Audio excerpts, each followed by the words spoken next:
Chapter 201, Professor Lupin, do you want to kill a werewolf?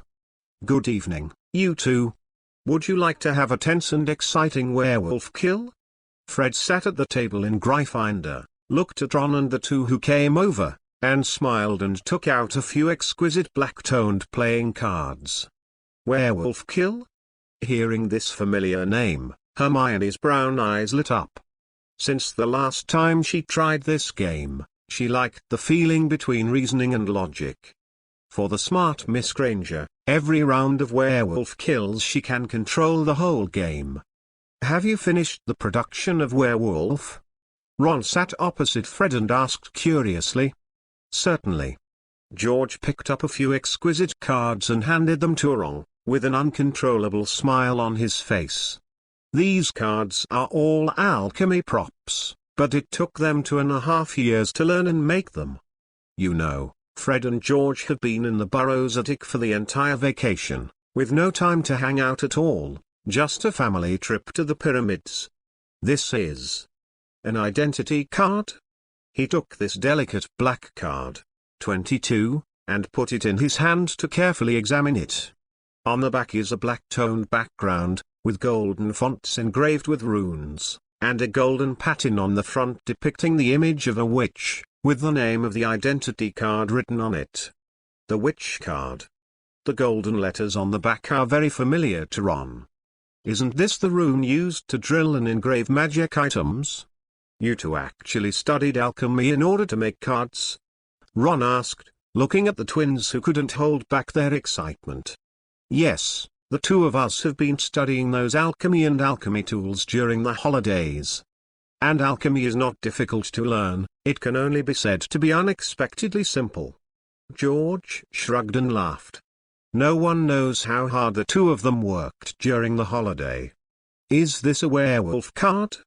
Holding a card depicting a werewolf, Harry tapped the image of the werewolf lightly with his hand. Immediately afterwards, a line of text appeared below the werewolf.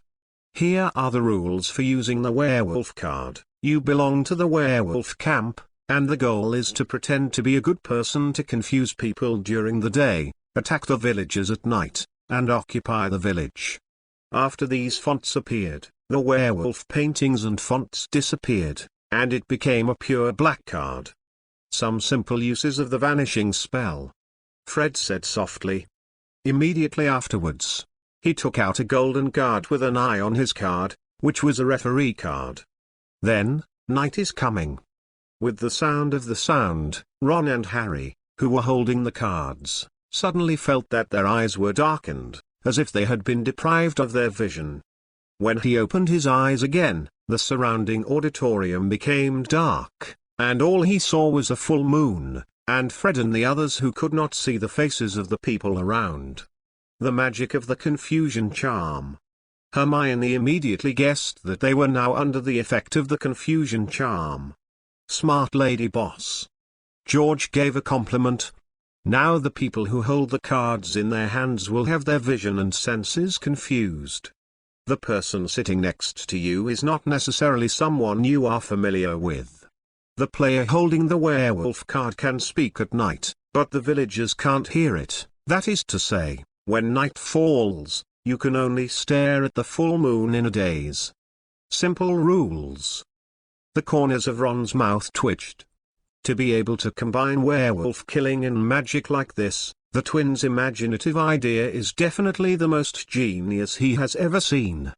Sure enough, it was a good choice to choose to cooperate with the Weasley brothers. And so far, the Hearthstone cards they have started to make have reached thousands of gold galleons. It can only be said that in Hogwarts, Hearthstone cards have reached saturation, and those who want to make more money can only open a store outside. After all, the entire wizarding world adds up to a lot more wizards than a Hogwarts Academy. It's daybreak. With a whisper from Fred, the confusion charm on the card was lifted. The eyes of everyone returned to the way they were at the beginning. Is this the werewolf killing? Harry exclaimed with excitement. Although it was said that they played once last semester, but it didn't feel as interesting as the magic is now applied. There are only a few. There may be more positions in the future. George spoke out about their plan. Since they have the startup capital for Hearthstone cards, their next research will be very fast, and they can also ask professors to help. You can ask me about alchemy. Ron put down the card in his hand, and the original pure black witch card returned to its original appearance again, and the flow of azure magic power appeared on the golden lines. Ah, yes, I forgot that you can do alchemy. Fred patted his head and said regretfully. He suddenly remembered that Ron made some alchemy rings last semester. The ghost knows how many problems the two of them encountered when making these cards here. If there were letters sent at that time, the production speed of these cards might have been about a month faster. Would you like to have a game? Hermione said with some emotion. There are 6 of us now, and one of them wants to be the referee, so we are still pulling another. Fred said. Wood and Lee Jordan both went to the Quidditch pitch to train and couldn't find anyone. George looked left and right, and finally saw a familiar figure at the entrance of the auditorium. In a neat grey dress, some grey hair. Isn't that our new defense against the dark arts professor? Harry raised his head and looked at Professor Lupin, who came in.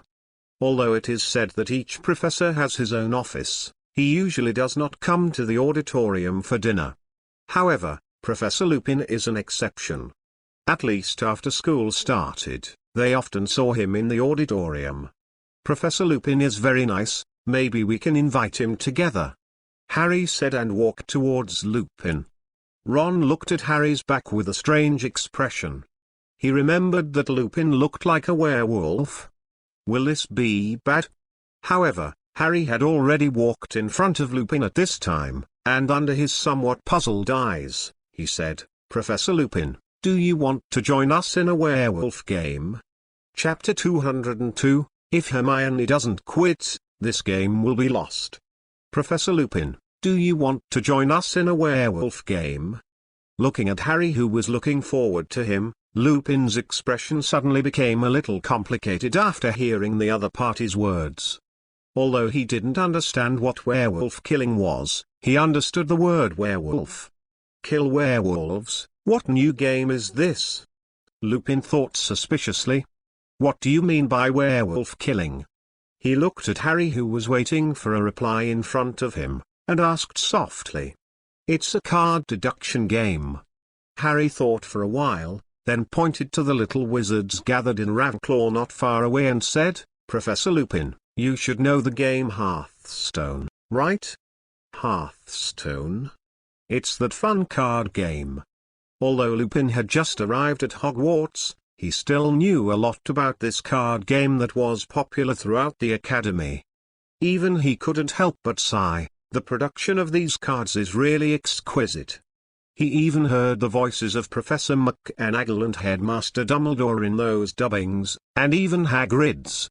Seeing Lupin's thoughtful look, Harry knew that he must know the game Hearthstone, so he said quickly. The makers of Hearthstone are Fred and George, and now they have made a new game. Just one person can start the game. So, this game is called Werewolf Kill? Lupin hesitated for a moment, then nodded in agreement with Harry's invitation. It's just a game anyway, it's not a big deal. Good evening, Professor Lupin. Looking at Lupin coming over, Ron smiled and said hello. Good evening, Mr. Geralt. Lupin glanced at Ron in surprise. He still had some impressions of this little Slytherin wizard. I didn't expect that this little blonde wizard would be friends with so many Gryffindors, and he was still at the same dining table. This is really rare, at least in Lupin's memory. He has never seen such a thing once. After Professor Lupin was seated, Fred collected all the cards on the table and sorted them out. Then I'll be the referee next. The rules about this game are written on the cards. Remember to tap your character. As the delicate cards were dealt to the table, Professor Lupin looked at the cards that were buckled in front of him, and picked them up curiously. The painting above made him slightly stunned, because those golden lines were drawn from a werewolf screaming in the sky. In other words, In this game, I'm going to be a werewolf and kill all the people from the villagers' camp. Harry had already told him about the rules of werewolf killing. So Professor Lupin also knows the general process. I hate being a werewolf. Professor Lupin glanced at the cards in his hand with disgust, and then tapped the werewolf's portrait with his fingers. Immediately afterwards, his mission in this game appeared. Hide your werewolf identity and kill all the villagers to win. As the golden font gradually disappeared, the card in his hand slowly became pitch black. What did you draw? Ron put his card on the table and asked Hermione curiously. I won't tell you. Hermione rolled her eyes at him. How can the game directly ask the identity of the person at the beginning of the game? Looking at Miss Granger, who also put her ID card on the table, Ron couldn't help pinching her little face. The flesh is very soft and smooth. Hermione looked at Ron's smiling eyes, and subconsciously rubbed her little tiger's teeth. But after seeing Professor Lupin on the opposite side, she could only hammer Ron angrily. Okay, now the game officially starts. After Fred dealt all the cards, he picked up his golden referee card. Now, night is coming. With the golden cards shining brightly, Professor Lupin found that the card in his hand also lit up with a burst of golden light, and then his vision was deprived, and the surroundings became extremely dark. Is this really just a game? He thought with some shock in his heart that a confusion charm of this level could be quietly activated. The next moment, as the eyes slowly opened, a bright full moon appeared in the midair of the auditorium. Only a few people who participated in this game appeared in the moonlight, and the rest of the surroundings were completely dark, as if they were in another space. Moon. Seeing the full moon, Professor Lupin quickly lowered his head to avoid looking directly at it. After all, he is also a truly cursed werewolf. Even if the moon is made by using the confusion charm, it cannot be compared with the real original moon. But it still had some influence on Lupin. Wolfman, please choose the target you want to kill. Fred's voice sounded. Lupin dodged the moon and looked at the silhouettes around him. However, he saw Ron smiling at him. Ron raised the card in his hand, on which a golden werewolf was looming. There are only two werewolves in this situation, one is him and the other is Professor Lupin. Don't worry, they can't hear the two of us. Ron put the cards on the table, and then used his wand to turn the moon into a lantern.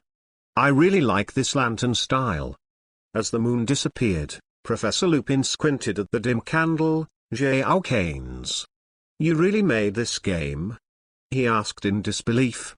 The ideas I provided, Fred and the others were responsible for the production. Ron replied with a chuckle. All right, Professor Lupin, let's choose the first villager to kill. Hearing this, Professor Lupin also turned his attention to Harry and the others. The first one to kill. Harry? He hesitated for a while and said. No, the first one to kill, my dear Miss Granger. Ron glanced at the dark shadow beside him. The corners of his mouth slightly raised. In terms of werewolf killing, he is indeed inferior to Miss Hermione's thinking and logic. So the first target to kill appeared. Don't blame me, Miss Beaver. If you want to blame it, you are too smart. Pure. Chapter 203, maybe. You can try to study time. Why am I gone? As Fred announced that it was dawn, Hermione looked at the gradually dissipating cards in her hand, widened her eyes and exclaimed. The dissipated card turned into azurite particles, and finally reappeared in Fred. This is a sign that the owner of the card is eliminated. Hermione couldn't help but glanced at the surrounding participants. The two werewolves, Lupin and Ron, were very indifferent and could not see anything. However, Ron was a little excited and shook his head quickly after seeing Hermione's gaze. I'm a good person, I didn't kill you. Hermione gave him a suspicious look. When Ron played werewolf, he always liked to express his emotions through his face, and it didn't look like he was lying this time. and Harry quickly revealed his identity. So Hermione set her eyes on Ron. "I am a good person," Ron said without panic at all. "I do not believe." Hermione looked at the smile at the corner of Ron's mouth, her brown eyes half squinted. She is now certain that Ron is a werewolf. "But unfortunately I can't speak. Because when Miss Hermione was eliminated, the magic on the card cast a 780 sound forbidding spell. Damn, target me at the beginning." Thinking of this, Hermione couldn't help but kick Ron's leg with her little leather shoe. Without Miss Granger's participation, it was easy for Ron to win the werewolf killing. Although there is George on the opposite side, his teammates are Harry and Ron. After all, it's the first time to play, so it's inevitable that you won't be able to bring it with you. In the end, with the wolves in control, Fred announced the final result. The werewolf camp has won. The words fell, and the cards of Ron and Professor Lupin changed back to the werewolf pattern.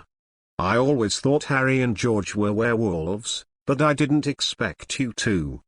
Ron threw the villager card on the table and said in despair, "Is your brain made of mud?" George looked at his brother and couldn't help saying, No, I don't think you are very smart." Fred also came off the stage to participate in the discussion. As a referee, he can see the situation of the whole scene most clearly. The operation of the villagers' camp, CCFF, is really suffocating. On the other hand, on the werewolf's side, Ron and Professor Lupin have been mixing up the news. No gaming experience. Hermione glanced helplessly at Ron, who was touching her head. At the Gryffindor table at the dinner party, they seemed to be full of lively atmosphere. Even Malfoy, who was sitting on the Slytherin hearthstone, couldn't help but look sideways.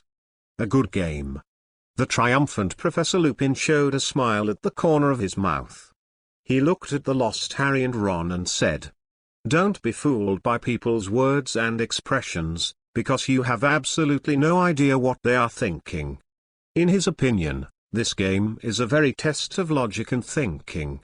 If it really starts to sell later, it may set off a wave in the entire wizarding world. "Can you sell me a copy of these cards?" Professor Lupin said involuntarily. "Professor, we only have this one right now." Fred shrugged and said, "We can send you one after it is produced in a few days." Of course, every professor has it. Like Hearthstone cards. They gave Dumbledore, McGonagall, Flitwick and other professors a set. After dinner, Ron and Fred parted. If nothing else happened tonight, he should go to the room of requirement and stay. After returning to Slytherin's bedroom to pack all his luggage, he walked towards the 8th floor of Hogwarts. Here. As soon as he stepped up the stairs on the 8th floor, Ron heard someone calling his name.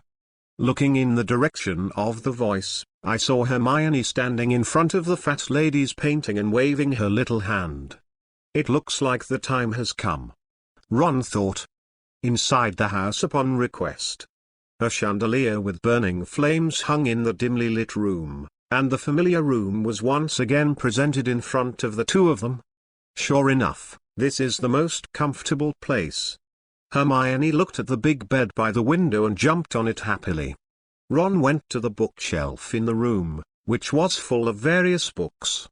Like biographies, alchemy knowledge, magazines. Everything is there. These are all purchased from Line Bookstore and put here. What are you going to study tonight?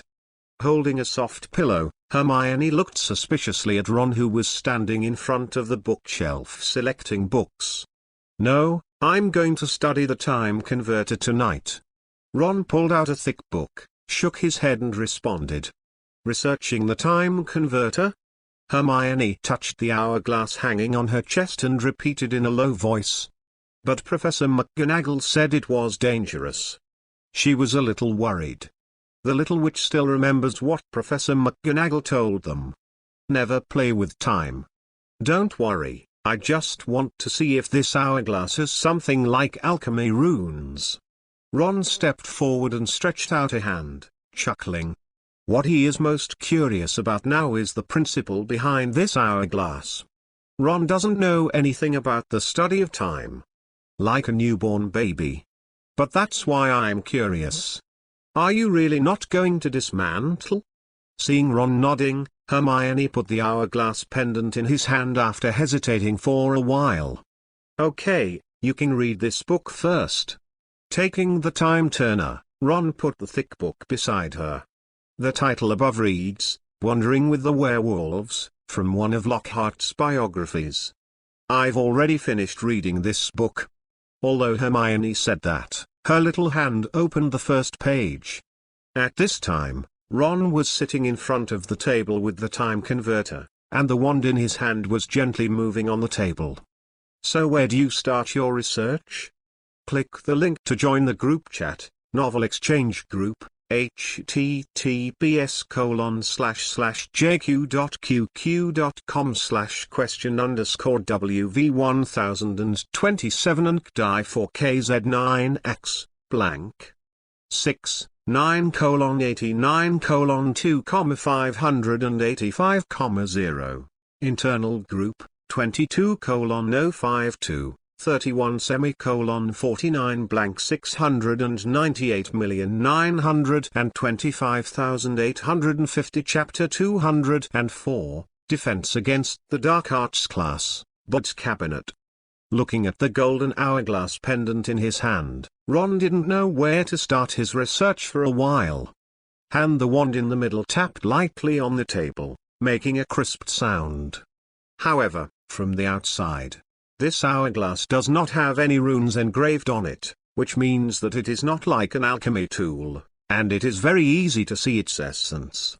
It seems that the research is a little difficult.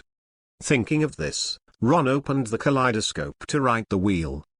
The Scarlet Scythe carefully observed the time changer. There is no magic power fluctuation in everything around, but there are small traces of magic power in the hourglass. If you don't look carefully with a kaleidoscope, you can't see it at all. It's this hourglass. Ron pondered. This is not a simple alchemy tool. If you want to study it, it is naturally very difficult. And plus the time converter is only the one in front of him, it is naturally impossible for him to dismantle it for research. It's really interesting technology. Ron looked at the hourglass in his hand and couldn't help but sigh. Being able to bury all the mysteries of time in this little hourglass, it seems that the Ministry of Magic also has a force that cannot be underestimated. If you have time, let Lockhart inquire about the hourglass. But if you do your own research, I'm afraid it will take more time than you can imagine. Thinking so, Ron put away the pendant. When he turned around, he was suddenly stunned. I saw that Miss Hermione, who was still sitting on the bed reading a book, was already lying on the book and fell asleep. Her steady breathing was very small. What time is it? He subconsciously glanced at the clock hanging on the wall. Unconsciously, the time has come to around 12 o'clock in the evening. Is it so late? Did he just study for that long? Ron thought suspiciously, but he still picked up Hermione and placed it on the inside of the bed. The Lockhart biography was on the table. The soft moonlight fell, Miss Granger's long eyelashes trembled, and her sleeping face looked very cute. Good night, Dot. The next morning, after coming to the auditorium early, Ron glanced at the timetable in his hand. Had a defense against the dark arts class this morning. The class location recorded above is still the same as the previous semester without any changes. I don't know what Professor Lupin will teach us. Ron thought of Lupin, who played werewolf with them last night, and couldn't help but look forward to it. As long as it's not like Lockhart. Hermione's requirements are not high, as long as she can learn knowledge in defense against the dark arts class. Hearing this, Harry nodded in agreement. After breakfast, Ron came to the defense against the dark arts classroom on time. Maybe it was a bit late, so there were already quite a few little wizards inside. Since this class is a major course, Gryffindor and Slytherin are taught together in 2 academies. It is not like an elective course where the 4 academies are mixed together. At 9 o'clock, the class starts. The figure of Professor Lupin also pushed open the door of the classroom on time, and with a light creak, all the little wizards' eyes were attracted. Good morning everyone, I'm your defense against the dark arts professor this semester. Professor Lupin looked at the little wizards present with a smile on his face. Although his robes and dresses are a little worn, their temperament is completely different. Now I think you should put the books away. Let's practice in the first class. As the voice fell, the eyes of many little wizards lit up instantly. You must know that last year, Lockhart held a book almost all day, and read according to the book every day.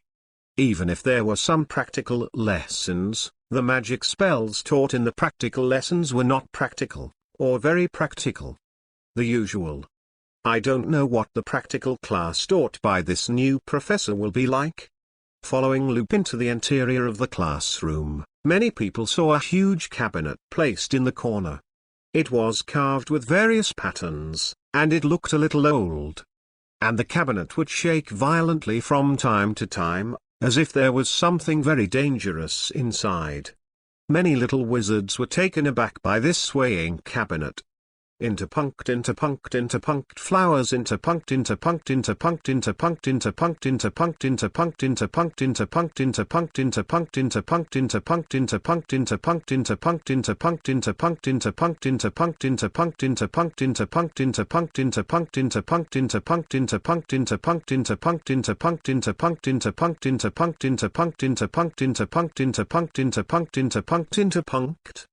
Professor, are we going to deal with the corner shelf?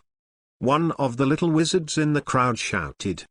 Cornwall elves, no, why should we deal with them? Lupin said somewhat confused. Those elves are very naughty and mischievous, but they're not actually dangerous, and that's not what we teach in defense against the dark arts. Although he didn't understand why he had to deal with the group of elves, he still explained. Last semester, Lockhart taught us how to deal with that group of troublemakers. Harry said speechlessly, remembering what happened the previous year, and in the end he failed, locking us all in the house, and himself ran. And this kind of thing? Lupin's eyes widened, thinking in disbelief. Gilderoy Lockhart, he knew this or no one in the wizarding world didn't know him. And recently I heard that Lockhart has become the captain of the ERA organization, so he shouldn't be able to deal with even a group of elves, right? Cough. Okay, we're not dealing with those mischievous elves in this lesson. Professor Lupin calmed down his complicated emotions, and then pointed to the cabinet behind him. The creature we are dealing with today is a magical creature called But. I know But. Hermione looked at Lupin, who was explaining to them in front, and whispered in Ron's ear. They are deformable magical creatures that absorb the fear of human beings to survive, and they can also see through your heart and become the most feared thing in your heart. Miss Hermione's knowledge of magical animals is pretty good. But that's right, Miss Granger. As the voice sounded, Hermione also realized that Professor Lupin had stopped explaining at some point. Lupin looked at Hermione, who quickly covered her mouth, with a smile and praised. For your knowledge, Gryffindor gives you 10 points. Then it's up to you to deal with it now. Box. Death. Chapter 205, What I'm Afraid of. Is myself. Then, the practical content of the first lesson, it's up to you to face the bots and defeat them. Lupin said with a smile, the main purpose of the class. Bots will become the most feared things in people's hearts, but it is also very easy to defeat them, just a little magic thing. However, the premise is that these little wizards must overcome their fears. This is what Professor Lupin taught this lesson. Face and hold the wand at them. The way to defeat Bot is very simple. Everyone follow me and read it a few times. Okay. Funny and funny. The little wizards in the entire classroom were learning and doing well, and messy voices sounded at the same time. Funny. Hermione also said softly with her wand. This is a little magic spell that is not usually used, and the means to master are also very simple. 783, very good. Lupin looked at the sound that gradually stopped, chuckled and looked at the little wizards who were a little disorganized. Now you line up first, let's practice one by one. Lorne and Hermione chose a middle position, accommodating the crowd and waiting for the test. The first Neville Longbottom to play. I saw that he stepped forward a little scared, looked at the cabinet that was shaking constantly, and swallowed subconsciously. Neville can now imagine what he is most afraid of when the cabinet is opened.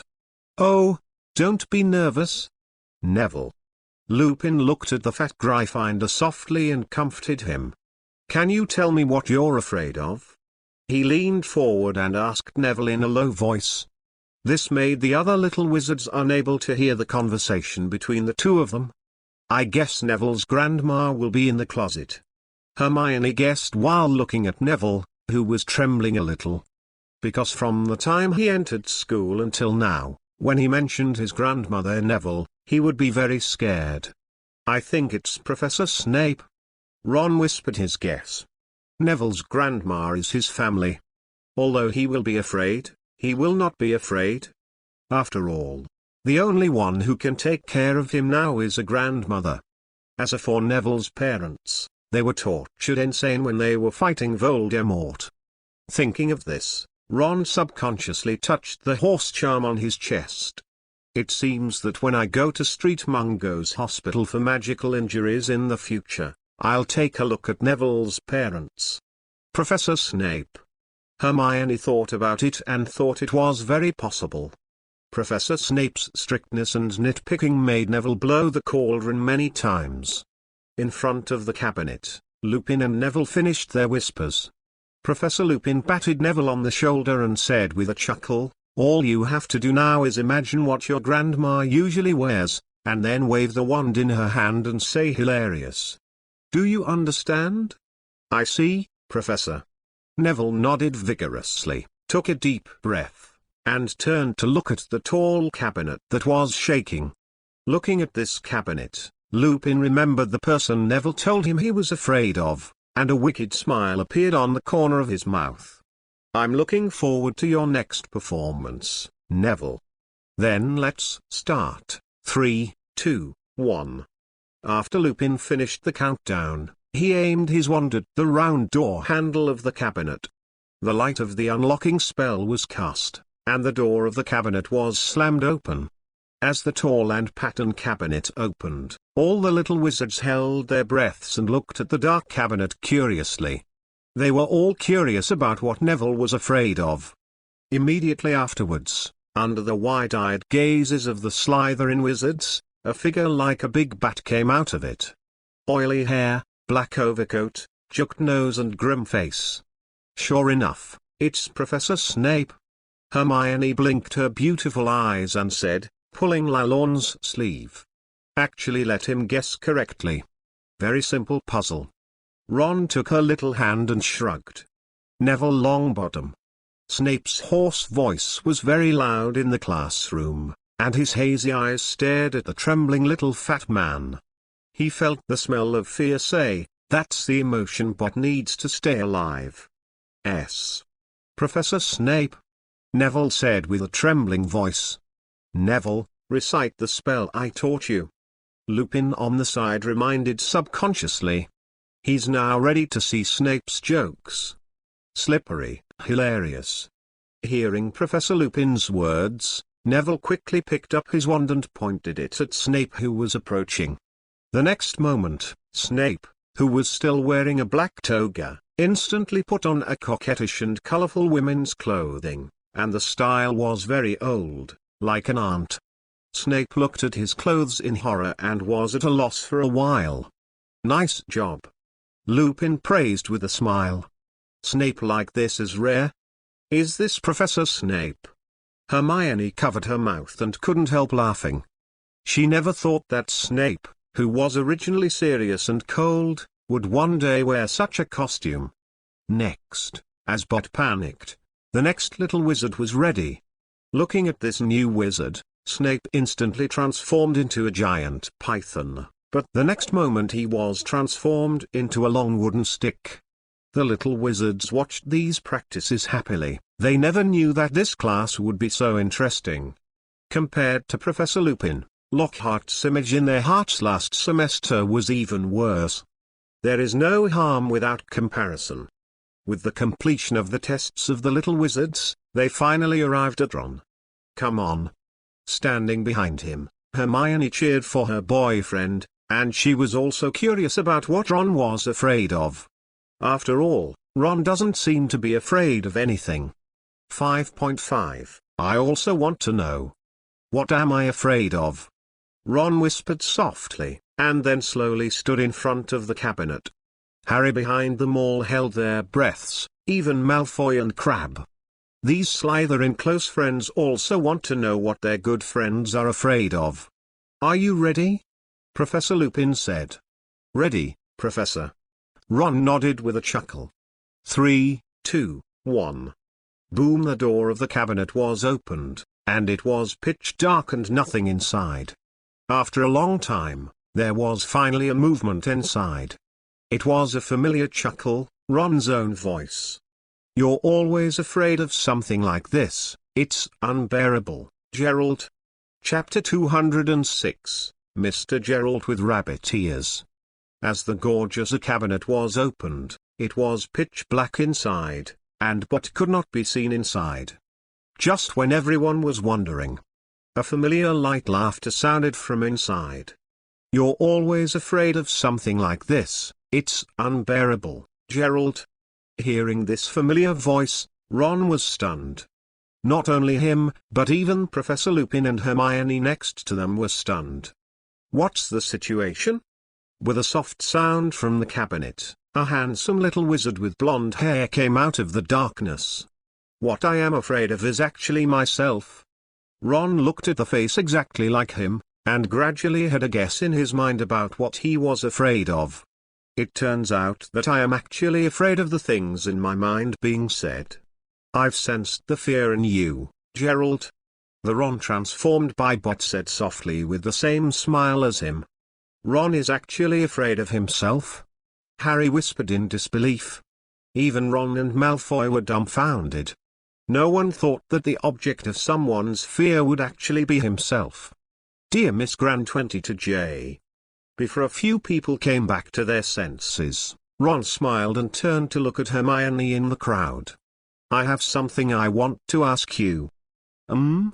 Hermione narrowed her brown eyes at the Bot, who was exactly like her boyfriend, not knowing what he wanted to say. Could the fear have something to do with her? Ron, who was standing beside him, held his wand lightly, and aimed the tip of the wand at the Bot, who was exactly like him. "You believe the people in the book, indeed this is it." Funny. Bot just made a sound, and before it could finish speaking, a curse struck it. The next moment, Bot changed from Lorne's appearance to a blue foal with a pattern on his butt. The secret that was going to be revealed was completely hidden at this moment. "I've completed the task, Professor." Ron put away his wand and nodded to Lupin beside him. Ah, good." Lupin regained his senses and nodded quickly to let him return to the team. He was also a little surprised by what Bot had just become. Obviously, the words he was about to say were what Ron feared. But looking at Ron's face now, there is still a faint smile, and there is no fear at all. As if he didn't care what he was about to say just now. Instead, Miss Hermione, who was standing in the crowd, used a pair of brown eyes looked at Ron, who came back. What did Bot mean just now? The little witch pulled the corner of his clothes and asked curiously. What kind of person in the book? She didn't understand the real meaning of this sentence at all. "I'll tell you later tonight." Ron touched her brown curly hair and said. As for now, he hasn't figured out a reason yet. But even if he said that sentence completely, he didn't think it was a big deal. No one would believe something like this Arabian Nights. It's just that in a high probability, he will be regarded as a fool or a lunatic. Hermione nodded obediently.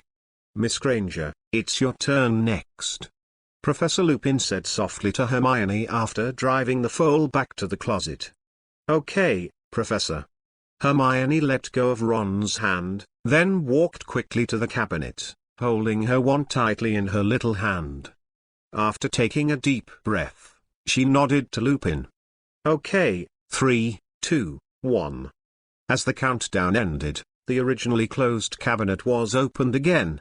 Under the gazes of all the little wizards, a familiar figure slowly walked out from inside. It's Ron again. Lupin murmured in a low voice. For this young couple, he could already guess what Hermione was afraid of. This is really a sour taste of love. That splendid blonde hair, but the face that was always smiling became a little cold. Miss Hermione, I think the two of us, funny. Before Ron could finish speaking, Hermione hurriedly swung her wand and chanted a spell.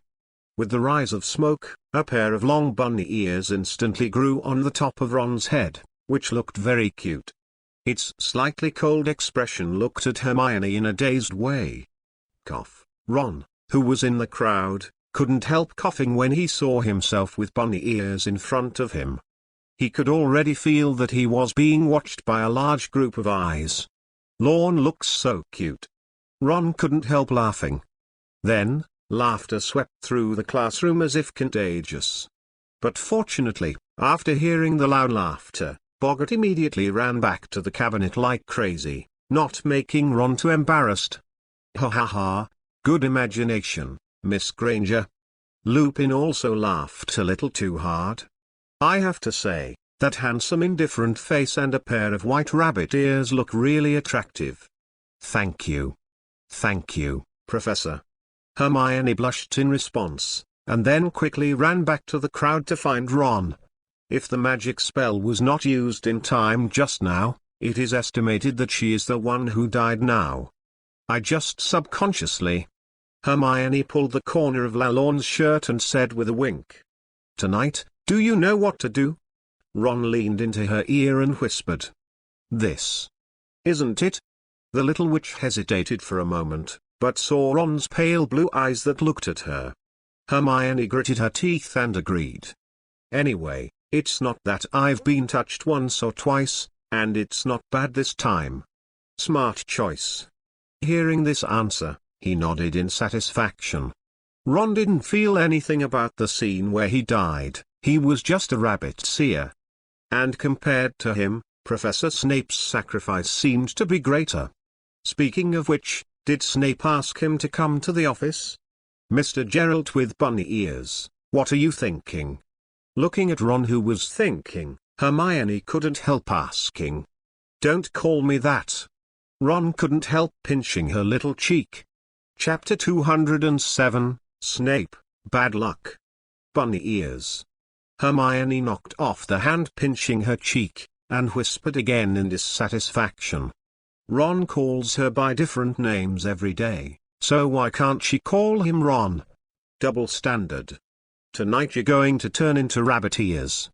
Ron touched Miss Hermione's little ear and chuckled lightly. Anyway, it's only once tonight, this is to compensate you. Hermione rubbed her little head on his chest and whispered.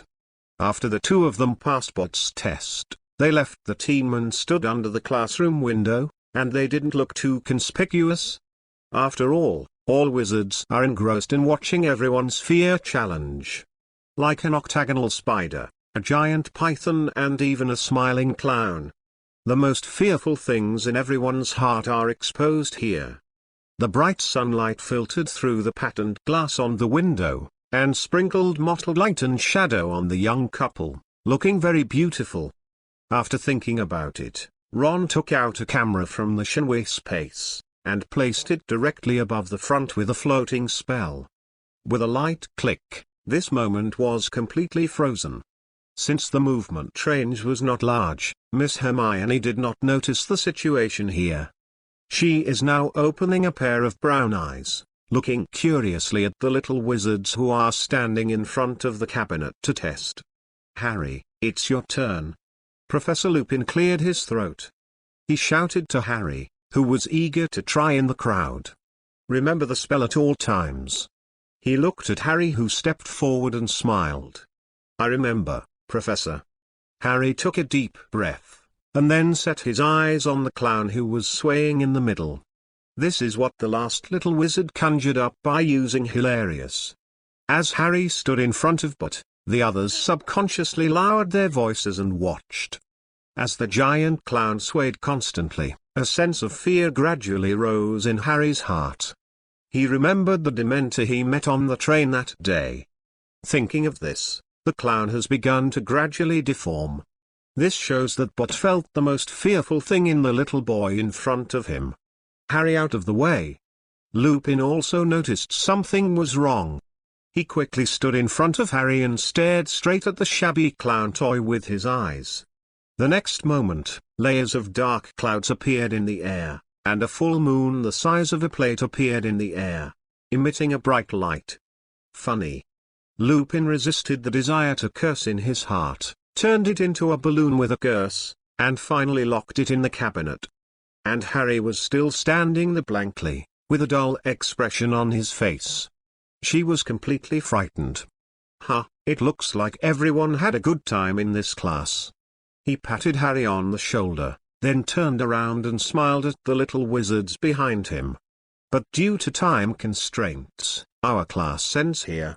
As the voice fell, the little wizards who had not experienced it later breathed a sigh of relief. Because not everyone can face their inner fears. What's more, there may be the risk of social death, for example, Lorne who just turned into rabbit ears. Thinking of the blonde wizard with white rabbit ears, many little witches were moved. Either Slytherin or Gryffindor. That look of Lorne Geralt is so cute. Especially that slightly cold expression, matched with the cute bunny ears. They all want to steal my things. Hermione received the envious gazes around her, and hugged Ron's arm directly to declare sovereignty. Ron is hers, and it can only be hers. Don't think about anyone else. Defense against the dark arts get out of class is over. For the first defense against the dark arts class of the semester, all the wizards felt satisfied and interesting. Complete and Lockhart's lessons are two extremes. "Hey, Harry, what's wrong with you?" Holding a thick textbook, Ron asked his good friend who looked absent-minded. Ever since Harry saw the clown, his mood has been very low. "I guess I saw a Dementor." Thinking of what happened on the train this semester, Hermione guessed subconsciously. "Well, I was really thinking about those soul-sucking creatures." Harry nodded and said in a dejected tone, "Am I a coward?" When encountering a Dementor on the train, even Ron did not faint, but he himself fainted. This matter was even mocked by Malfoy and the others. "No, people always have something to fear." Ron comforted him. Like Ron was even afraid of spiders, and Miss Hermione was afraid. Before he could finish speaking, he was kicked by Hermione's little leather shoes. "Okay, Harry, there's no need to care so much. And you can also learn to call the gods to God." Hermione rolled her eyes at Ron, then said to Harry, "Calling gods God?" Harry's eyes lit up, and he continued to ask, "You mean the spell that Professor Lupin cast on the train that day?" Although he fainted at the time, after listening to Ron's narration, Harry also knew that it was Professor Lupin who drove away the Dementors in the end. "Yes, you can ask him to learn. Professor Lupin is still very good." Ron chuckled lightly. He also intends to learn how to protect the gods recently, and there is nothing to worry about the object of training. After all, there is a Dementor treasure chest imprisoned by thunder and lightning in the Shinway space. When he reached the first floor of Hogwarts, Ron suddenly pointed to the stairs in the distance and shouted, "That's not Professor Lupin." Harry looked up quickly, only to see a Lupin's head disappearing under the stairs. What is Professor Lupin doing in the basement? He remembered that the Office of Defense Against the Dark Arts, JNOs, should be upstairs, and the basement was Slytherin's underwater bedroom, except for a potions professor and Snape's office. Let's go and see," Ron said and dragged Harry and ran over. "Should we go too?" Hermione asked softly. "I'll listen to you." Ron was a little indifferent. After walking down the stairs, the two of them saw Harry and Ron clinging to the corner at the corner. SHH. Hearing the sound behind him, Ron quickly made a silence. "What's wrong?" Curiously, Hermione pulled her little boyfriend closer.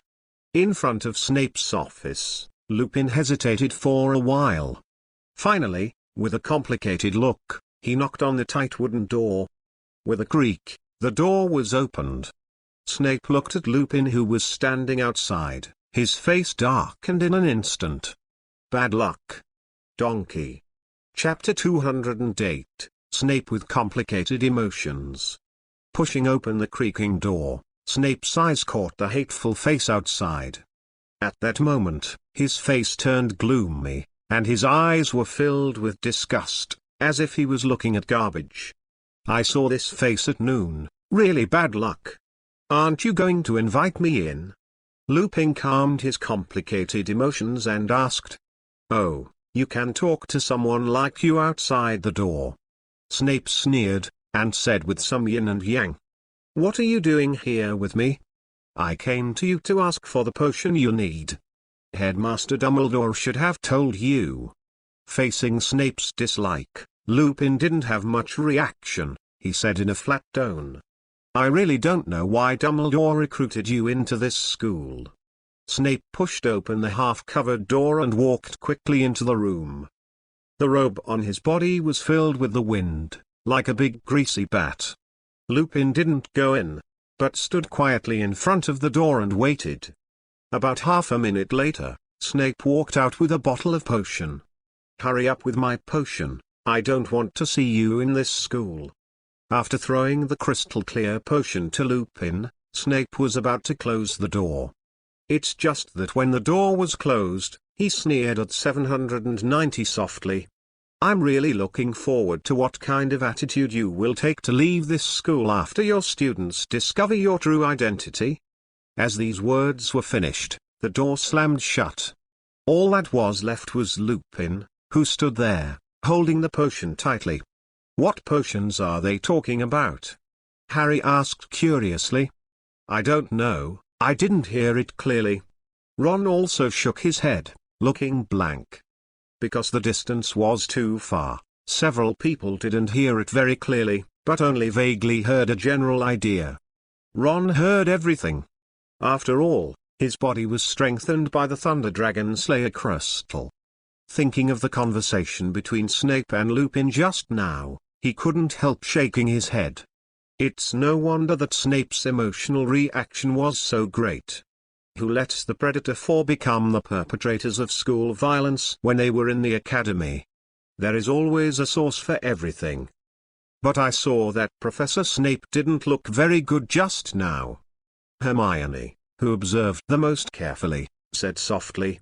"Professor Snape is in a better mood someday." Ron shrugged and retorted when he heard this. After seeing Harry in class every day, Snape had a strange expression on his face. Having lived at Hogwarts for 3 years, he and Harry hadn't seen Snape any other expression. Except sneer is gloomy. "Why are you guys here?" At this moment, a somewhat hoarse voice sounded from the corner. "It's over, it's been discovered." Harry froze and turned around slowly. Standing behind him was Professor Lupin, who was holding the potion with a blank face. Looking at the expression on Harry's face, he felt something was wrong. "What did you just hear?"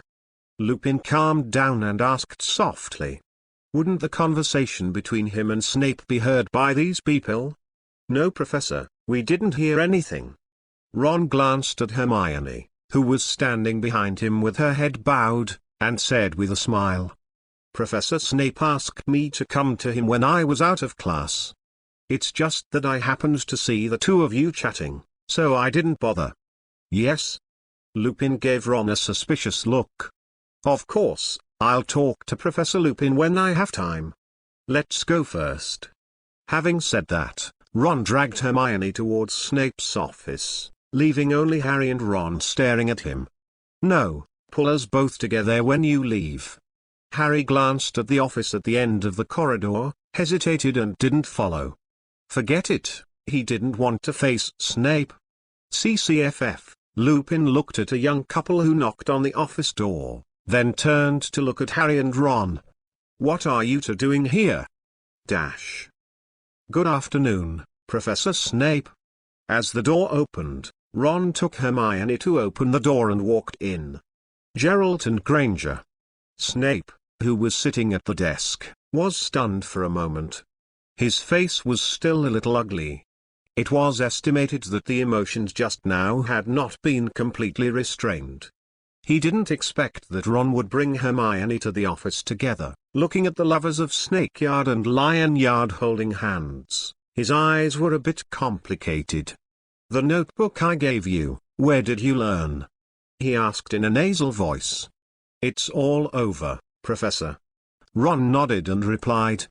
As early as last semester, the two of them had thoroughly studied the potions notebook. Even the black magic described above is almost the same. Except for Shinfeng Yuing's counter curse. "Are you sure you have mastered the brewing of those potions?" Snape sat up a little and asked in a suspicious tone. He recorded that notebook from the beginning of school to graduation. Only he knew how complicated the knowledge was. Originally, Snape thought it would be good for Ron to be able to study 1/3 of it now, but what did he hear now? All of it studied. "Professor, of course, we've got it all." Miss Hermione replied softly. "Yes." Snape turned to look at Hermione, who was standing next to Ron, and narrowed his eyes slightly. "Even Granger got it?" Immediately afterwards, he opened his mouth to ask a few more questions about the knowledge of high-level potions, and the result was that the two of them answered fluently, just like taking potions class. Those perfect answers almost made Snape give them 2 extra points. "That's a good answer, you two should go back first. If you have any questions, you can come to the office and ask me at any time." Looking at Ron and Hermione, who pushed the door and left, Snape's emotions were completely complicated. When was the so difficult potions mastered so easily? And these two? A Slytherin, a Gryffindor, and the same talent. This reminded Snape subconsciously of the girl who rescued him from the tree. If those words hadn't been blurted out at the time, maybe he wouldn't have lived in such a miserable life. "It's late, I'm asking for flowers, tickets, and everything."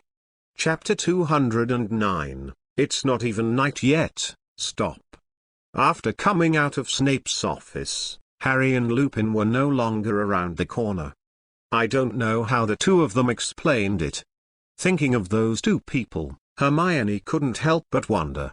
Professor Lupin won't make it difficult for the two of them. Ron looked up at the somewhat gloomy weather and narrowed his eyes. He could clearly see the Dementors wandering behind the clouds. Unexpectedly, they are still hovering over Hogwarts. What's wrong? Following Ron's gaze, Hermione also saw the slightly depressed sky. "It's those Dementors," said the little witch in a low voice. When Ming-Ming walked into Snape's office, the sky was still a clear blue, but only an hour had passed, and it seemed like a storm was about to fall outside. The black clouds and the biting cold wind are not like summer weather at all. More importantly, those figures and tatters hidden behind the clouds. "Let's go, this weather is not suitable for a date by the Black Lake." Ron and Hermione interlaced their little hands and said softly. They only had one defense against the dark arts class this morning, and the afternoon was the only time they could rest during the week. Looking at the gradually darkening mid-air, Hermione nodded lightly. On the 8th floor of Hogwarts. Because of the ghostly weather caused by the Dementors, most of the little wizards stayed in the main building, and the originally empty stairs were crowded with people. The whole Hogwarts looked lively and lively. Standing in front of the portrait of the troll, Ron thought silently about the room he needed. After walking back and forth 3 times, a smooth door appeared on the opposite wall. Miss Hermione pushed open the door and dragged Ron in. The bright candle burns slowly, lighting up the whole house. Through the window, you can clearly see the Dementors wandering around in the air. It's only noon now, but it's like midnight outside the window. Those Dementors are so annoying. Hermione was lying on the table, her brown eyes staring out the window boredly. The next moment, she suddenly felt something, and quickly touched the top of her head with her hand. The soft touch made her stunned for a moment. Immediately afterwards, the little witch subconsciously turned her head to look at Ron behind him, and saw that he was holding a wand and looking at herself with a smile on his face. It's over, retribution has come. It's obviously not night yet. Hermione twitched her brown furry bunny ears and complained softly while lying on the table. There is no difference between outside and at night. Ron sat beside her and touched the half-folded brown rabbit ear with his hand. Well, don't touch it. Hermione rolled her eyes at him, but didn't resist. The feeling of being touched is actually quite good. The gloomy and depressing atmosphere in the sky lasted until the next morning. Morning, Mr. Geralt. Hermione rubbed her sleepy eyes. She looked at Ron sitting at the table and said softly. Then she remembered the bunny ears that had been touched all night yesterday, and quickly reached out and touched her little head. Nothing was touched but brown curls. The pair of rabbit ears had disappeared, which made the little witch a little relieved. Good morning, it's time to get up for breakfast. Ron put the 2 prepared honey muffins on the table and snapped his fingers. 2 cups of black tea were taken out of the chenway space and placed on the side of the dinner plate. Here are some simple uses of floating spells and divine space. It smells so good. After Hermione sorted her clothes, she walked quickly to the dining table. Looking at the golden-colored honey muffins on the plate, with a few strawberries around for decoration, it made her brown eyes lit up. I'm not as good as yours. Lorne chuckled and walked behind Miss Granger, using his wand to help her tie her messy brown curly hair into a low ponytail. But I like to eat what you make. Hermione stuck a fork in half a muffin and took a small bite. The sweetness of honey made her subconsciously narrow her eyes. Everything is fine, but it's too sweet. After breakfast, Ron glanced at today's class schedule. There was a herbal class in the morning, and Slytherin and Ravenclaw took it together, so the 2 of them had to be separated for a while. Interpunct flowers interpunct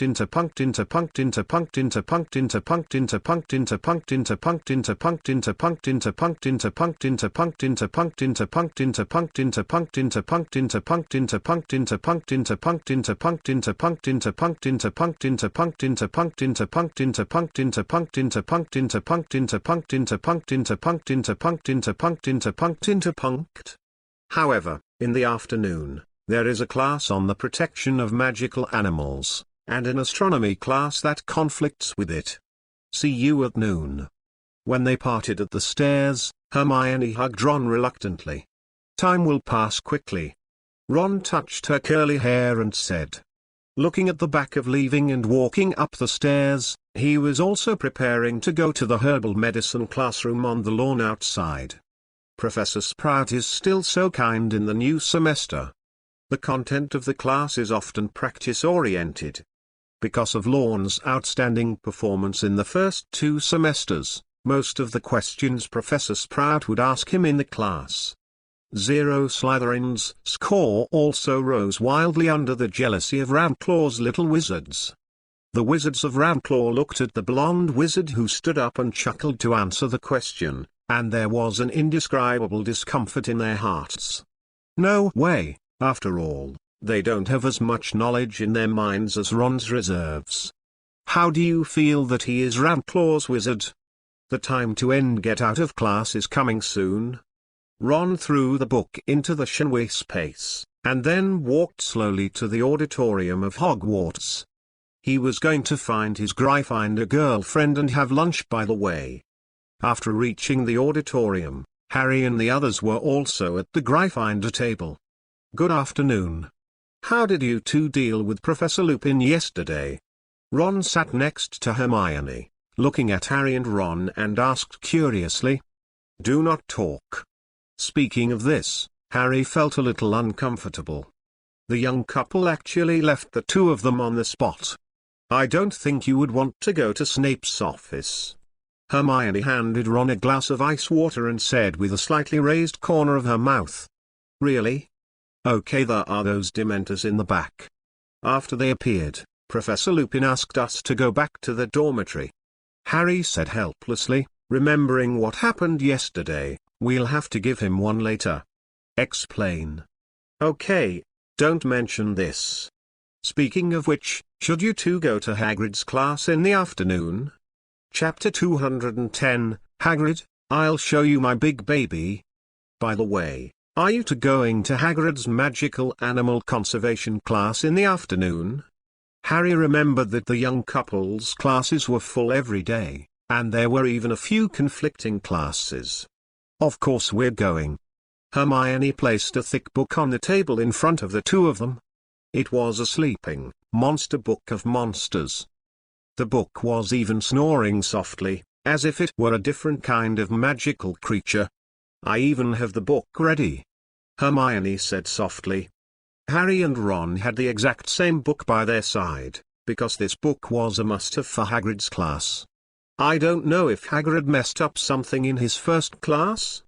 Speaking of Hagrid, Harry's tone was a little worried. "Don't worry, Hagrid is probably ready." Ron, who was sitting beside him, said softly. "Otherwise, he wouldn't have prepared the monster book of monsters in advance." "I hope." Harry whispered something. For some reason, he always had a bad premonition. After lunch, they were ready to go to class. Hagrid's teaching location is not in the classroom, but at the edge of the Forbidden Forest at Hogwarts. The gloomy weather caused by the Dementors yesterday was gone, replaced by bright golden sunshine and a blue sky. Walking on the road through the Forbidden Forest, Hermione followed behind Ron, obediently holding her monster book, her brown eyes scanning the surrounding scenery. Emerald green meadows, dense pine needle forests, the occasional chirping of birds and the fresh fragrance in the air. This kind of environment made the little witch feel very happy. "I suddenly regret having signed up for so many courses." The girl took Lalorne's hand and said in a light tone, "With such good weather and environment, it is not a good choice to be bored in the classroom every day. It's useless to regret now, not to mention that you still want to be a minister, don't you?" Ron pinched the tip of her nose and couldn't help joking with a chuckle. "I'm just talking, I won't regret it." Thinking of the goal she set, Miss Granger immediately regained her fighting spirit. "Ron, save me." At this moment, Ron's scream came from behind him. Ron looked back suspiciously past. I saw that Ron was running towards him quickly, and behind him, the monster book of monsters was frantically chasing and biting him. "It's all petrified." Miss Hermione on the side couldn't stand it any longer. She was holding her book in one hand and waving her wand in the other free hand. As the spell hit the book like a mad dog, the effect of the petrification spell made it instantly stiff in place. Thank you." Ron was gasping for breath after being chased, turned his head and quickly thanked him. He was almost bitten by his monster book just now. "Why did you untie the belt on it?" Hermione asked helplessly. "Because I'm not careful." Ron picked up his monster book, and after he tied it with a belt, he breathed a sigh of relief. And Harry at the back also had some small problems. His monster book woke up halfway through, and now it's been making a fuss in Harry's arms, trying to break free. "Is this book too violent?" Harry hugged the monster book hard and couldn't help complaining. "Why does Hagrid use such strange books in class? Why don't your two monster books move around?" Ron suddenly found that the book in Ron and Hermione's arms did not move, just like an ordinary thick book. Try stroking the back of the book, they will naturally quiet down. Ron shook his head and said, "Isn't this basic common sense when dealing with monster books?" Even Miss Hermione knew this knowledge, and she was gently stroking the back of the monster book all the way. "Yes." Harry tried his method suspiciously. Sure enough, the originally irritable Yukaishu instantly quieted down. As expected of Ron, he knows a lot. Ron looked at the quiet monster book in his hand and shouted in surprise. After chatting all the way, along the shady slate-paved road, he soon saw the edge of the Forbidden Forest. In the originally deserted Forbidden Forest, there were already dozens of little wizards waiting, and it looked very lively. Harry even caught sight of the crowd, the hated wizard in Slytherin robes, Malfoy Draco and his henchmen. Damn, he actually chose this course. Harry cursed in a low voice. This made his originally good mood instantly turn bad. "Let's go, Hagrid should be here in a while." Ron subconsciously prepared to look at his watch, but remembered that he only had a small compass on his wrist. The watch was taken off long ago because it was too obstructive. There's still half an hour to go to class. Hermione smiled and stretched out her little white hand, on which the hand representing the time was turning. "Let's find a shady place first." Ron touched her little head, and then found a huge stone in the shade of a dense tree. He used his wand to conjure two wooden chairs, and the young couple chatted leisurely. It was probably the first time Hagrid was a professor, so he came 10 minutes early.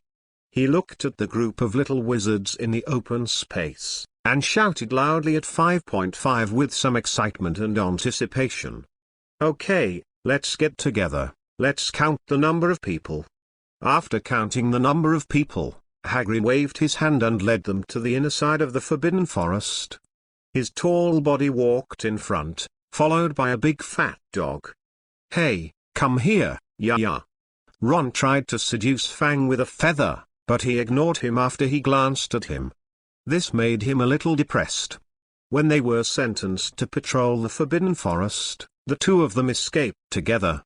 After all, it was a deadly friendship. "Professor Hagrid, where are we going?" Harry followed behind and asked suspiciously. "Hey, I'll show you the big baby I raise."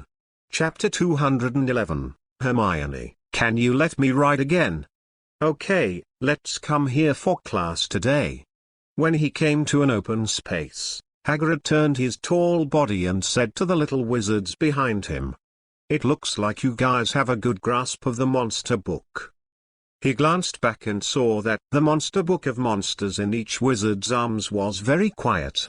It seems that after buying it, everyone has studied this very grumpy book, except Harry and Ron. Because the two of them chose to lock the book in a cabinet and didn't take it out until today. This is the news that Ron and Hermione learned through the chat just now. It seems that Ron was chased and bitten for no reason. For this monster book, you must gently stroke the spine of the book, then they will open the book for you to read. But Hagrid suddenly didn't know what to say. After all, it was the first time to become a professor and it was inevitable that he would be a little nervous. 22 Well, you wait here now. I'll show you my baby. After speaking, Hagrid walked towards the depths of the Forbidden Forest with strides. Only the timid teeth were left to watch them here. I don't know what magical animals Hagrid will bring here. Leaning on Ron's shoulder, Hermione asked expectantly. This is the first quarter of Hogwarts the Fantastic Creatures class, although she had gotten a lot of research notes from Hagrid when she was in first grade. But theoretical knowledge is theory after all, and no practice can make people master it faster. After a while, Hagrid's figure came out of the dense woods with a thick rope in his hand. What is that? All the little wizards widened their eyes and looked curiously at the horse-like figure behind Hagrid. Oh, hurry up, Buckbeak, don't make the little wizards wait.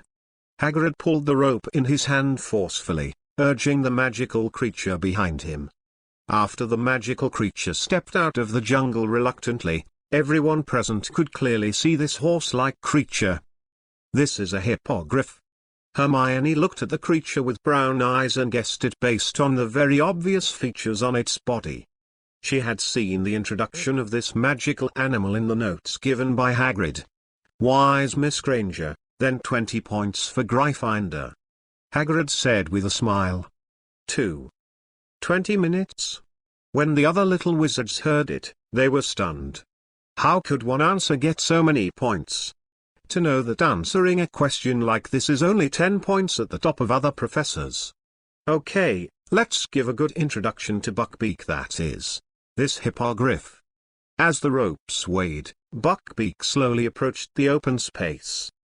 The wizards around were startled by it and could not help but take 2 steps back. Ron looked at the hippogriff. His pale blue eyes narrowed slightly.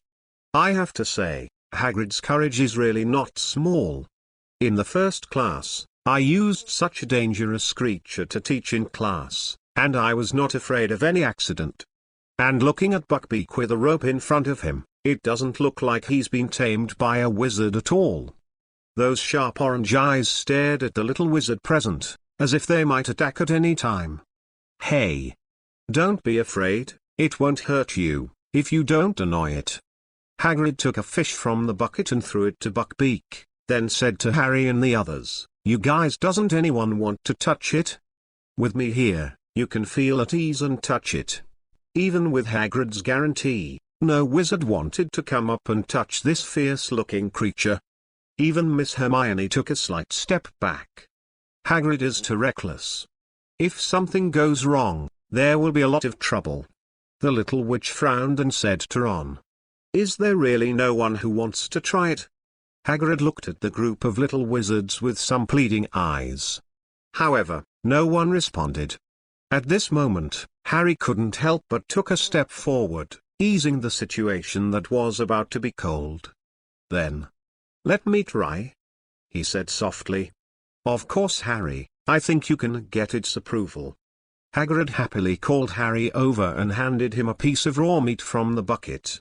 "First bow to it, then try to meet Buckbeak's eyes, and throw the food in your hand to it. If it bows to you in return, you can pet it or even ride it." Hagrid's methods are more practical than teaching textbooks, and this is the experience he has gained from dealing with them for decades. Holding back his beating heart, Harry experimented step by step according to Hagrid's instructions. In the end, Buckbeak lowered his head and let the little boy in glasses stroke his stormy-hued feathers. "I succeeded?" Harry turned to Hagrid and asked. However, before he could react, Hagrid picked him up and put him on Buckbeak's body. "You got its approval, and now you can even ride a Buckbeak for a flight." Hagrid patted Buckbeak's wings and smiled happily at Harry. The next moment, under Harry's exclamation, Buckbeak's wings opened, and he flew directly away from the Forbidden Forest. "It looks good." Ron looked at the figure gradually dissipating in the skyline and chuckled. Looking at the blue sky, Hermione pulled Lalorne's sleeve thoughtfully. "What's the matter, Miss Granger?" Ron touched her little head and asked, "Can you let me ride again?" Hermione raised her head, her brown eyes looking at her boyfriend expectantly. A hippogriff with a winged beast, how can there be its own brontosaurus boyfriend to ride comfortably? The little witch wants to experience watching the sunset on the clouds again. Chapter 212, After all, Malfoy is my friend. "My pleasure, dear Miss Granger." Under Hermione's expectant gaze, Ron smiled and nodded. "Great." Miss Hermione raised the corners of her mouth and clenched her little hand happily. Just as the two of them were chatting, Harry had already rode Buckbeak around Hogwarts and returned to his place. His hair was blown high, and his face was full of excitement. The feeling of flying in the sky is really great. It's not an experience that a magic broom can bring at all. "How's it going, isn't it great?" Hagrid said with a smile. And the little wizards around who were originally afraid also came over curiously, but they didn't dare to get too close looking at Buckbeak's somewhat fierce look. It doesn't matter, let's try to establish friendship with Buckbeak one by one. Hagrid looked at the little wizards around him, and he knew that it was the first class he had received since he took office. This made him laugh. Is this what it's like to be a professor? It's great. But at this moment, Malfoy, who was standing in the distance, saw Harry with a smile on his face, and his expression was a little unhappy. Isn't it just a beast? I can do it too. Then, under the gaze of Crabbe and Goyle, he quickly walked across the crowd and walked in front of Hagrid. I'll try. Of course, Mr. Malfoy, first you have to. Just as Hagrid was about to teach this little Slytherin wizard the steps, he found that the little wizard had already walked up to Buckbeak. Malfoy, remember to bow quickly. He hurriedly shouted loudly. You want me to bow with a beast? Malfoy laughed disdainfully, then stood directly in front of Buckbeak. He wouldn't bow to a magical animal like Potter. If there is no accident, it is estimated that there will be an accident this time. Standing under the shade of a tree, Ron shook his head helplessly and said, he has already held the wand in his hand, just in case his close friend gets hurt. After all, he was just such a Slytherin experiment. And Crabbe in the same bedroom is at best an experimental gift. Buckbeak is angry. Miss Hermione, who was carefully observing, suddenly said. I saw Buckbeak kept scratching the ground with his claws, and a pair of orange beast pupils stared at Malfoy who was trying to touch it. Damn, looking at Buckbeak like this, Malfoy was a little nervous in his heart, but out of face, he still clenched his teeth and moved closer. But at this moment, Buckbeak suddenly raised his two front hooves, his sharp front claws shining coldly in the sun, ready to kick Malfoy who was sluggish in place. Malfoy is coming. Seizing the opportunity, Ron gently waved the wand in his hand. The next moment, Malfoy, who was subconsciously closing his eyes for fear, flew out backwards and directly hit the burly Crabbe. And Hagrid quickly pulled the rope round Buckbeak's neck and suppressed it with the brute force of a half-blooded giant. He shouted loudly, be quiet, Buckbeak. After controlling the angry hippogriff and tying the rope to the sturdy tree trunk, he hurriedly ran to the place where Malfoy flew upside down. Thanks to Crabbe as a buffer, Malfoy didn't have any injuries, just a little more dust. That monster wants to kill me. Malfoy struggled to get up and shouted in fear. If it wasn't for the magic spell just now, he would have been thrown to the ground by the monster and torn to shreds. If you did what Hagrid said, you wouldn't be attacked by Buckbeak. Harry retorted aloud. Don't worry, you are not injured. After the inspection, Hagrid breathed a sigh of relief. Then he turned to look at the little wizards who were watching behind him, and shouted loudly. Who used the flying spell just now? Thinking of the spell just now, Hagrid couldn't help feeling a little fortunate. If Malfoy was really injured by Buckbeak, he would probably set the record for being the fastest professor to be fired from Hogwarts. And Principal Dumbledore couldn't explain it. It's my professor.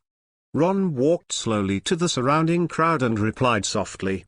After all, Malfoy is also my friend, so I can't wait until I die. As he said that, he smiled at Malfoy, who was terrified. Do not know why. After hearing this sentence, Malfoy felt a chill in his heart. Ah! Thank you, Gerald. He endured the discomfort in his heart and forced a smile to thank him. You're welcome. Ron shrugged and said. Due to an attack on Malfoy, Hagrid's first lesson was forced to end. After class, Ron and Hermione walked into the Hogwarts Great Hall. They'll have to use the time turner to go to another class later. So let's have dinner first. When he sat down, Ron felt that his shoulder was lightly tapped twice. Good evening, two young lovers. A voice with a smile sounded. It sounded very familiar.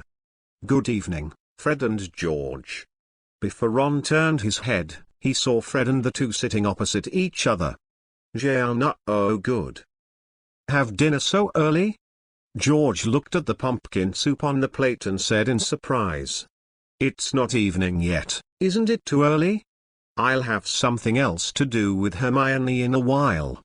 Ron shrugged and replied, "Is there something?" Fred raised his eyebrows and smiled subconsciously. "I see." Hearing this, Miss Hermione's little face turned a little crimson, and her hand under the table gently moved. "Boklon. By the way, we came to you just to give you something," George said, took out a folded piece of paper from his pocket and put it in front of Ron. "Maybe you and Hermione need this very much." Fred laughed. "Playing on Marauder's map?" Ron looked at the folded paper in his hand and was slightly taken aback. Chapter 213, To Lorne and Hermione on the Marauder's map. Marauder's map? Ron looked at the folded map placed on the table and picked it up suspiciously. Wasn't this map used by Fred and the others for their night tour? Why did you give it to him so suddenly? Is this the map of Hogwarts? Hermione came over curiously, and after seeing the familiar coordinates on the map, she couldn't help asking aloud. As the map was completely spread out on the table, the names of several people gradually appeared above the names of various buildings. For example, in the Great Hall of Hogwarts, the full names of Lorne and Hermione are marked on it. Are those Harry and Ron?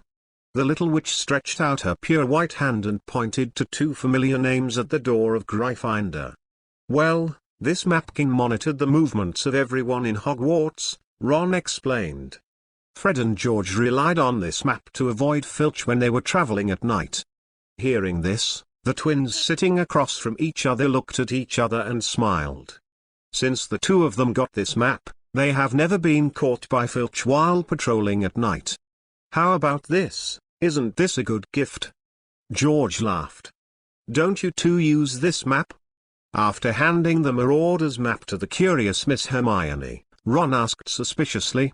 The two brothers are still a few years away from graduating, so why did they send this map out all of a sudden? The two of us won't have time to hang out in the next few years. Fred spread his hands and said helplessly. The two of them will not only study all kinds of magic items, but also prepare and plan to open a shop. I am as busy as a dog every day, so I don't even have time to play pranks at night. And as for the password for the Marauder's map, the two of us have already found out from Peeves. Fred remembered those days when he dealt with Peeves every day, and subconsciously gritted his teeth. That trick-or-treater had too many tricks, and even the two of them didn't get any benefit. Password? Ron was slightly taken aback. Unexpectedly, the two of them actually got the password from Peeves. At that time, he just said it casually and made an opinion. Unexpectedly, I guessed correctly. The prank is over. George picked up his wand and pointed it at the Marauder's map in Miss Hermione's CCFF hand. The next moment, all the names on it disappeared, just like an ordinary Hogwarts floor plan. I solemnly swear that I will not do good deeds. With this opening command, those densely packed names appeared in the corresponding positions again. Hermione blinked her beautiful eyes, looking at the map in her hand, wondering what she was thinking. It was the first time she had seen such a convenient magical tool. Anyway, it's useless for the two of us to hold this map, so I gave it to you as a gift. Great gift, Ron said with a smile on the corner of his mouth. He has been studying alchemy for the past 2 years, and this map can be used as an experiment. I have to admit that the group of 4 was very talented in making prank props, just like the twins with red hair in front of them. Okay, we won't disturb the two of you on your date. There are still some identity cards that have not been made in the next werewolf killing. After finishing speaking, Fred stood up with a smile on his face, and took George away from the Gryffindor table. Harry and the others are here. At this time, Hermione, who had been observing the map, said softly. Ron turned his head subconsciously and saw Harry and Ron stopped at the entrance of the auditorium. At the same time, The names of Fred and George also appeared in the same area as him. It seems that these four people have met. Ron glanced at the map, and his eyes were slightly stunned when he saw the observation deck. It was a familiar name. Luna Lovegood. And on the watchtower, apart from her name, no other wizard exists. What's wrong? Hermione pinched Ron's cheek and asked softly. No, nothing. Ron reached out and touched the little witch's brown curly hair, shook his head and said, "It seems that since the last time she handed the compass to Luna in the carriage, her mood has been unstable. During the period, I saw that he also turned around and left without a word, which made Ron a little puzzled. I don't know what Luna was thinking when she was holding the compass." And just when Ron was thinking, Harry and the others also came over. "What are you two doing?" Ron and Harry sat opposite them and asked curiously. How did the couple look so fascinated by a map? "This is a Marauder's map," Hermione explained to them both. "What, Fred and the others still have this kind of thing?" Ron complained loudly after listening. "They never told me." Damn, he is obviously their own younger brother. Like the Marauder's map, why didn't he hear them mention it at all? You should probably ask Fred about this matter. Looking at Ron, who was a little depressed, Ron drank his lipstick and said softly, "Who knows why Fred gave the two of them the map? You two eat slowly, we'll go first." After putting away the Marauder's map, Ron took Hermione out of the Hogwarts Great Hall. Next, they have another class to attend. With the golden hourglass turning, the sun that was already evening suddenly turned into noon. A little dizzy, Hermione held Ron's collar tightly and leaned unsteadily against his arms. Time travel is not something to enjoy. Even Ron couldn't bear the dizziness. "By the way, I don't know if the Marauder's map can show our names." After resting for a while, Miss Hermione suggested curiously. "Then give it a try." Ron took the Marauder's map out of his pocket. The two of them have their names in the corner of the main building at Hogwarts, which is where they are now.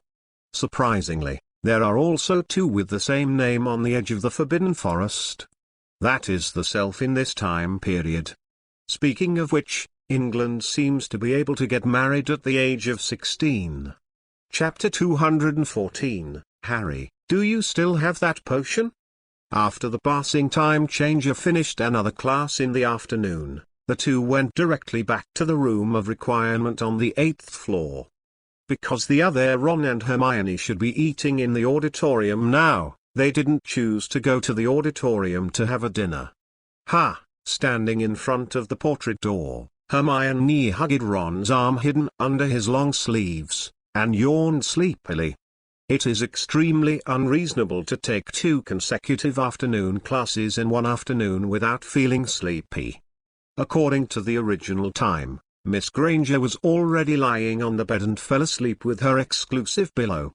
This is also a disadvantage of the time converter. After all, it will not reset people's fatigue. No one can use the time changer continuously, because that would bring heavy weariness to their spirits. Even Ron is the same. Sleepy? Ron opened the door of the room of requirement and looked at Hermione with half-squinted eyes. Hermione nodded slightly sleepily. However, before she could react, Ron hugged Hermione with a little force in a princess hug. Well, Hermione didn't resist either, but subconsciously wrapped her hands around his neck. After walking into the room of requirement, Ron put her on the bed near the window. Just when he was about to let go, Hermione grabbed his hand and tugged it hard, and the next moment Ron was also lying on the side. He looked at the girl who was facing him in surprise. "Good night," with a faint smile, the little witch slowly moved up. "Good night." Ron laughed and activated the magic ring in his hand, and the whole room was like night in an instant. The moonlight that was half hidden under the clouds outside the window softly passed through the glass and fell on the two of them like a veil. The sky was still bright, and looking out the window, the entire Hogwarts was shrouded in a thick layer of fog.